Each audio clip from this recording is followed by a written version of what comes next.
guys, this is Tarot with Kittens, Weights, and Tarot, and today I'm doing a review of the White Sage Tarot, and I wanted to wait, at least a week or two before I did a review of this because I wanted to be able to work with it. So this is by Teresa Hutch, and this is a deck that I had my eye on for quite some time, and I would see it come up in trades and, things like that, but I was like, well, when it's meant to be, it's meant to be. And it showed up on Amazon, and I had enough of Amazon credit from my credit card on there to get the deck. So basically it was like my points paid for the deck for me, and I was like super excited. And plus it comes in a tin, and I'm like, oh my gosh, it's so small and cute. And you guys know that I have a thing for odd-sized decks, either square or extremely large or tiny. So this deck was right up my alley. Plus the artwork. Oh, I've been so in love with the artwork. But let's go ahead and look at the things that came with the deck. So you have this little white book, and it talks about why. How did this White Sage Tarot get born, and how did it get created, things like that, how it's connected to the chakras, and that there are different colors on each of the cards, which actually corresponds to different chakras, if you are interested in connecting with that. So for example, you have some keywords for the Fool. There's a little description here of what you see in the card. It has a reversed meaning, and then down here you also have the chakra as well. And then when you get into the minors, you would have your description of what it looked like here with the keywords, the reverse meaning, and again the chakra. So it's pretty much run just like that. I think that's everything. Yeah, and then you have a little bit about your creator in the back, which you should always, take a gander at. And then there were a couple of chakra cards in here, if you do work with the chakras and things like that. So I thought those were beneficial. So I'll put those back in the little tin, and let's take a look at the card. So cardstock, you can see it's got kind of a finish to it, which gives it kind of a gloss, but it's not one of those uber glossy decks, where it ends up feeling plasticky. It still feels pretty matte to me, with just a hint of shine. So it being smaller, with this, which feels like, just over 300 GSM cardstock, so a pretty thick cardstock, but because they're smaller, the cardstock feels even thicker. So if you wanted to riffle shuffle or whatever, I don't think that you're going to mess up the cards in any way. Me, I'm a side shuffler, and because this is a smaller deck, I think that people of any hand size should be able to use it. I am thinking, let's see, that this is about 2 inch by 4 inch, 3 or 4 inch. It's pretty small. Actually, why don't I get a regular size tarot card and give you a comparison? So give me a second. I had to bust out my Buckland Romani deck, but as you can see, it is quite a bit smaller than a traditional tarot card. So I just wanted to be able to give you that visual. Okay, so let's take a look at this backing here, and as you can see, it has a little US Games blurb up there, but I don't think it's much of a distraction. If you read reversals, the US Games is down here as well as up here, so you could read reversals if you so chose. And yeah, let's grab these cards here and start doing a bit of a look through. Just want to put the info out there that these cards are out of order because they are a working deck. When I do my reviews, I don't want to put them back in order because I feel, I like all the energy that I put into shuffling and I put into the readings, and I like that energy to stay within the deck. And usually I only put a deck back in order if I'm getting ready to release it. So to me, by doing that, I would feel like I'm releasing the deck, and I don't want to do that. So, all right, let's zoom in. Okay, so I had to get kind of close because these are just little baby cards. Oh, but the imagery, just it's so soft. And again, the colors, remember that the colors correspond with certain chakras, you know, so the ribbon here and everything, but just, it's not, you know, some people are like, it's kind of pippish, but not really. You know, it's got enough imagery, I think, in the minors for me, you know, if I were starting out, to be able to feel like, oh, this is what it means. So like seeing the cracked cups and, you know, broken pieces makes me feel like the Five of Cups isn't meant to be a super happy card. You know, if I knew a little bit about tarot, I would know that cups deal with emotions. So this might be a loss of some kind because it's broken, you know. So I do think that you can still read with it if you are a beginner. It's not too crazy. So like here you can see this little wand here is defending itself against all these other wands. So again, you know, you can kind of figure it out. But I'm just, you know, I love animals. I love color. I love the softness of this. I love the, oh, okay. This was the card that had me get the deck.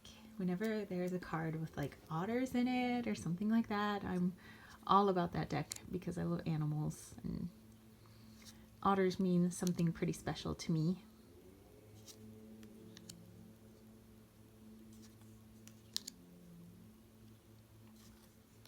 So yeah, if you're on the fence about this, you know, and it's something that you want to get, oh, the full card. By the way, this the dog here is actually an image of somebody's real dog in real life. Like they mentioned that in the guidebook. Like some of these animals were like, they're real animals. They weren't just coming out of somebody's head.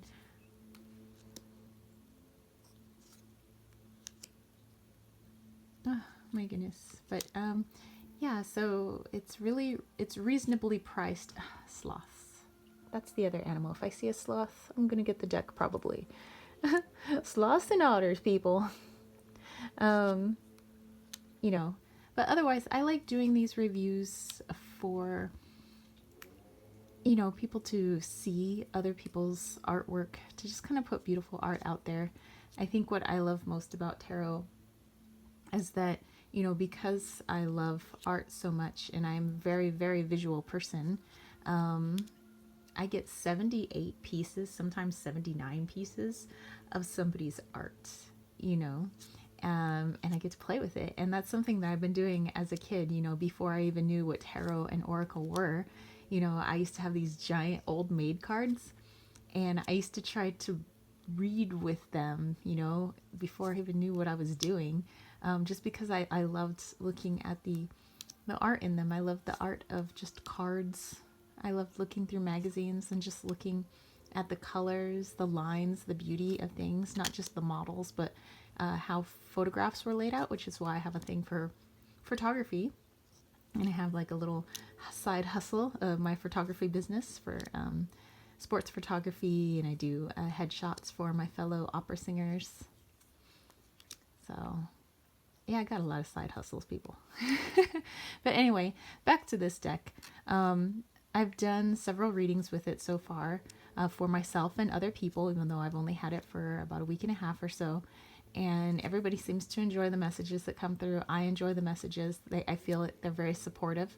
You know, if there is some sort of blockage I've run into, the deck is very good at helping me feel unattacked by what the blockage may be, and more of, hey, here's something that you could do about getting past this particular block. And in a way, I feel supported and comforted.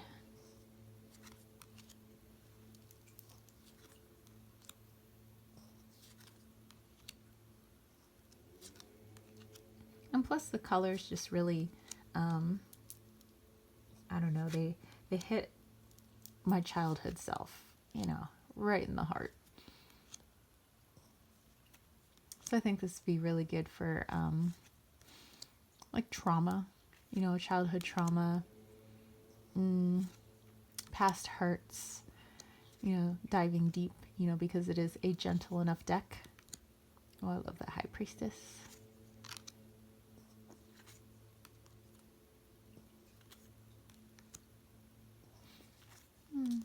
I'm just soaking in the cards right now. Don't mind me. And I love the elephant so much. And then that death card. It's so beautiful. Okay, so let's zoom back out. So let's give this a shuffle, and I will pull 3 cards just for like a general reading, you know, just so you can see basically how I read with it. If the message actually, you know, connects with you, that's awesome too. But I'm just asking for some general info here. So let's move this up. Okay, so pull 3 cards. We got 1. Oh, okay, 2 and 3. That's excelente for me. So I'm going to put that deck right up there. And let's turn these cards around. Oh, we have the Lover's card, which is a beautiful Lover's card with the seahorses, the 4 of Cups. And if I'm not wrong, I believe it's the male seahorse that gives birth, which is pretty cool. All right, and then we have the Queen of Wands. Okay, so let's see. How would I put this together?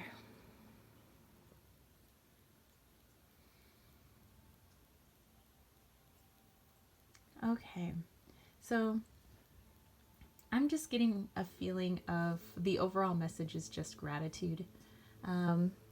You know, that I know there are some people that, you know, they do a little gratitude in the morning, or they write in a gratitude journal, or they say, you know, a little thank you in the morning, or in the evening, or whenever it is. But, you know, sometimes we could get stuck even in doing that. It could get a little bit stagnant, where we're just on autopilot of, and thank you for this, and thank you for that, and thank you, without giving it much thought anymore. I mean, maybe initially we may have given it a lot of thought of like, wow, I'm really thankful for this, and wow, I'm really thankful for that.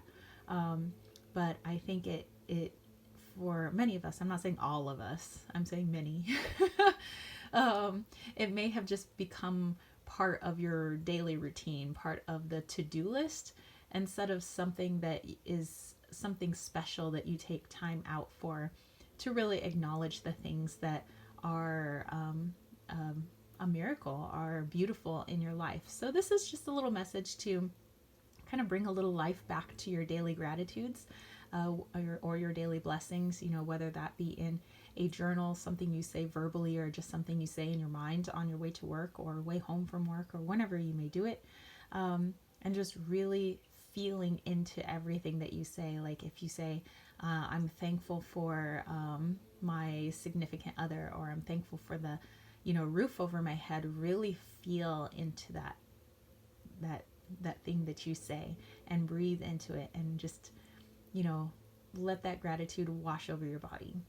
So yeah, I mean, the messages here just seem so much more gentle and so much more loving. But anyway, so that's it for me. If you have any comments or questions about the White Sage Tarot, I'd be more than happy to answer them down below. If you have this deck, maybe you have a different version of the deck, you know, how do you use it? Do you pair it with any other cards? I haven't yet done that, but that doesn't mean I'm not going to. But for right now, I just like working with it on its own. But yeah, I love this deck so much, and I'm so glad that I finally, you know, went ahead and got it. And yeah, so if you want to catch a reading for me, head over to www.kittenswaitsandtarot.com, and if you want me to use this deck, just let me know upon booking. And there's also a link on my website for my Oracle deck. I have my Wally's World Oracle, which was funded on Kickstarter, and it is a community-based deck. So there was involvement in our community in the creation of that particular deck. And it is also meant for healing, and actually would pair very well with this tarot deck, actually. Actually, maybe I'll do that after this video, actually. And there's free US shipping with my Wally's World Oracle, so I'm really happy to be able to offer that. And if you want to throw a little love my way, why don't you join that KWT tribe over at patreon.com/kittenswaitsandtarot, where you get lots of freebies every month, every week, and every year. All right, so that's it for me, spiritual homies. I will catch you later. Peace, love, and chicken grease. Peace out.